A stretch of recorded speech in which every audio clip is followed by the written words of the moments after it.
Hello, everyone. I'm Heather. And I'm Cassie. And we want to talk really about just how to get started sewing. Exactly. Like the first time you've never sewn before, what are the 5 things that you need to know? Yeah, what do you do? How do you get into it? It feels really overwhelming. It's not. We're going to break it down and it's going to be really simple. So, how did you learn how to sew? I took a class in person and then I actually did the Learn to Sew class, but we'll get more into that down the line. I didn't know that. I did. So cute. I learned because one of my best friends was a costume designer, and I went to her house with a vintage pattern, and she taught me how to do it. I cut it out on her floor. That was so fun. Yeah, that was the first. And I feel like you've taught a few friends how to sew that yeah. way. So this leads us into our first point. Yeah. So what's our first tip? Our first tip is to take an in-person class or find a family member that will teach you how to sew.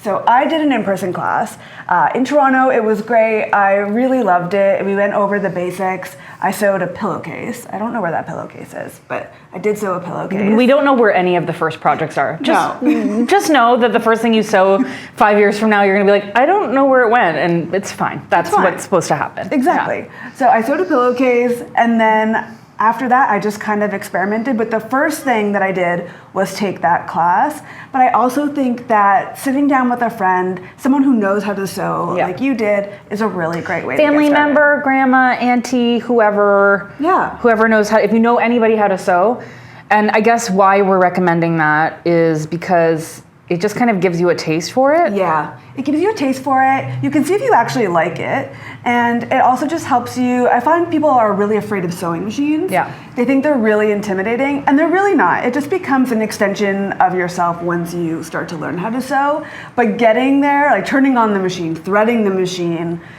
the first few stitches, all of that stuff is just made so much easier when someone shows you how to do it. Totally. And so you can like Google sewing classes near me, and if there's a studio near you, that's great. If you don't know anybody in person, there is no local place, we have a little tip for later on in this class. Down.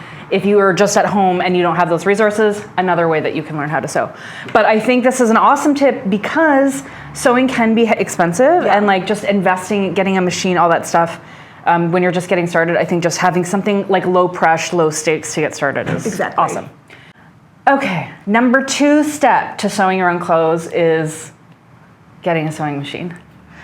Yeah. Unless you want to do this like old time pioneering style and hand sew, you need to get a sewing machine. So obviously you can get a new machine, but they can be quite expensive. I think we should actually do a video about buying your first machine. But my recommendation for getting your first machine is getting a vintage one. Okay. Did you start on a vintage machine? I didn't start on a vintage one. I started on a borrowed machine. It was, it might have been vintage, but like from the 90s. So not really. But it was my partner's mom. They gave me the machine. They're like, practice, go ahead. It was super basic. It wasn't very good, but it did everything that it needed to do. And then when I was ready to upgrade, I did. I feel like that's a good hint. If you could just talk to people in your family, chances are somebody probably has one sitting in a corner in their basement somewhere that they're not using. But I love a vintage machine, provided that it does a straight stitch and zigzag, because they're super, super durable. They're made from all metal. They're not confusing. There's, for the most part, unless you get like a 90s vintage machine, there are no like digital components. It's all mechanical. So it's just really like there's knobs that you turn, and they're really easy to repair, and they last a long time. And that was certainly like, I would say the first 3 sewing machines I had were just upgrading one vintage machine after another. And you can find them anywhere. Craigslist, Kijiji, Facebook Marketplace, thrift stores. They're so easy to find. So easy to find. And then you just have to find somebody in your town who knows how to service them. That's a big key part when you're buying a machine. But it's also just like a budget-friendly way, because you can get a decent vintage machine on probably Marketplace for under $100. Oh yeah, definitely under $100. The third tip is to collect your supplies. So I recommend getting a pen and paper or your phone and just jotting these down, because you're gonna wanna go to the store and pick these up. You'll need a pair of scissors, a seam ripper. You'll need a marker or some sort of washable marker or chalk that you can mark your fabric with, mark up your pattern pieces with, a measuring tape, pins, and needles for your sewing machine. Can I interject? Yes. Okay. When we say scissors, we don't mean go to the dollar store and buy the cheapest pair. So go to like online, at Core Fabrics, wherever you want to get your supplies. I would invest like $30 in a good pair of scissors, and these are for fabric only, okay? Yes. You are not then using these to like tear the backbone out of a chicken in a kitchen kitchen, and I feel like that just says a lot about me as a human.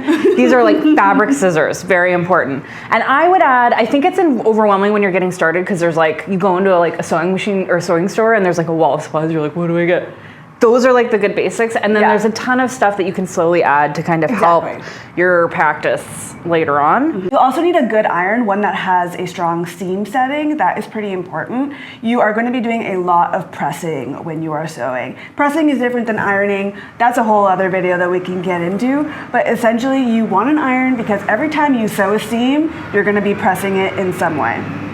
Then you're also going to want to get your fabric. This is something that you can get from the thrift store, or you can use old bed sheets if you want to get started. We have a whole video on great beginner fabrics. If you want to check that out, we'll link it up above. But getting your fabric, you might not want to use something really expensive for your first time around, so secondhand materials are really great. But then after that, it is really fun to shop around and get some really nice fabric, because the whole point is to make your own clothes and have something that you love. And we cover it all in that video, but we would say that the easiest fabrics to get sewing with are probably cotton and linen. Exactly. Stable, things that aren't like super lightweight or stretchy or drapey, they're like the easiest things to manipulate as a beginner. But we have a whole video about that, so go watch that if you have more questions. Yeah. Number 4 tip to get started sewing clothes is to choose the right sewing pattern. Yeah. What does that mean? It means maybe don't make a tailored blazer for your first project. You want a simple pattern that doesn't have a ton of pattern pieces, that doesn't have a lot of seam lines, that doesn't have, I would say, any kind of closure. Like I would avoid a zipper or buttons just for the first time. Like you could get that to the second or third project, but just for that first garment project, something like as simple as possible. Exactly. The other option is to even start with something like the Core Tote Bag, which is a free pattern from Core Fabrics. And then that doesn't even require you to buy a pattern. Like you could just use that, and there's a video sew along online to help you sew. I think that's a great kind of beginner project. Yeah, I would agree. Yeah. But if you're gonna sew a garment, again, simple, simple, simple. And I think our number 1 pick for this is, say it with me, Cielo. So our Cielo top is perfect beginner friendly pattern. I think it's like a great top, period, and I'm still wearing and making them, and I've been sewing for my first garment. Oh, so cute. I've been making a million of them, but it's one of those things that you'll make it now and you might want to make one in 10 years. But it's essentially like a boxy tee with a longer sleeve, but the short sleeve option is the easiest one. And then you can finish it with a facing at the neckline, which is the easiest, or you could do a bias finish, which is like the next step. It's just like a super easy beginner pattern, and it comes from sizes 0 to 32. And then the beautiful thing about that pattern is, getting to this, like our biggest hot tip about how to learn to sew, is we actually have a class for that. Yeah. It's called Learn to Sew. I took it. I teach it. So basically when I was working on that class, I was thinking about where I was at, where you're at, presumably if you're watching this video, which is like I'd never sewn anything, and what would I need to know to just get started. Like I don't have a sewing class. I don't have anybody in my life who can teach me how to sew. I just want to like hear it from somebody who knows what they're talking about. Like, what do I need? And so it's super comprehensive, from like how to understand your sewing machine, how to thread it, how to cut out fabrics, how to understand what sewing patterns even are. Like I go through all the best fabrics to sew with. I talk about seam finishes. I talk about how to sew zippers and how to do all these finishes. It's like literally everything you need to know. And then it includes 3 patterns. So Cielo, our Pietra pants, which are kind of like a really cool chic elastic waist pant, and our Fiore skirt, which is a simple skirt pattern. And then I walk you through sewing all of the different kind of like more complicated techniques for each pattern. So I know a ton of people who've come and talked to me and been like, I learned how to sew using your class. So you could also be one of those people. Yeah, I mean, like I said, I was one of those people. I have made all of those patterns because I followed the course, and it's honestly so great. It's all learned to sew in your own time, and so you can come back to it whenever you want. I love it. I think it was great. I mean, I did the class before I started working here, so there you go. I didn't even know that. And then the only other thing to say is that unlike just watching YouTube videos or Googling, there's like a dedicated team of people that are there to help solve your problem. So if you're having like, I can't get my machine to work, or I'm having weird fitting issues, or I can't figure this out, we have a forum where you can ask questions and there's someone to help. So anyway, plug over, but I do think that is a great option, and that it includes those patterns, so you don't even need to worry about what patterns you're gonna sew with. Exactly. So we'll link that in the description box if you wanna check it out. There you go. Our last tip is to sew, and sew some more. You're only gonna get better the more that you practice, and the fun part about practicing sewing is that you get something to wear. And it doesn't really take too much to get to a point where you can start wearing clothes that you made.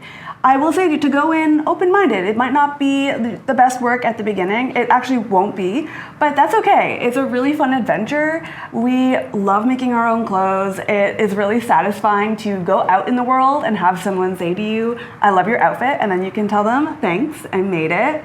So, practice, practice, practice, and it's only gonna get better and more fun, and then you'll have a wardrobe full of clothes that you made, and that's really cool. That's the best. And just like take it easy on yourself. Yeah. I think like whenever you're learning a new skill, it can get a little overwhelming, especially if there's a lot of like new terminology and you have this machine.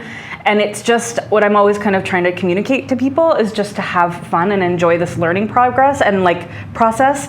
And I think failure is a really important component to that. Like you are going to make things that you don't like. Yeah. You're going to make things that you don't end up wearing, and that's just part of it. You know, it's like you need to make a flat souffle every once in a while to have one that rises. Again, I don't make a flat souffle. I've never made a souffle in my life. I don't know why that was the analogy that I thought about.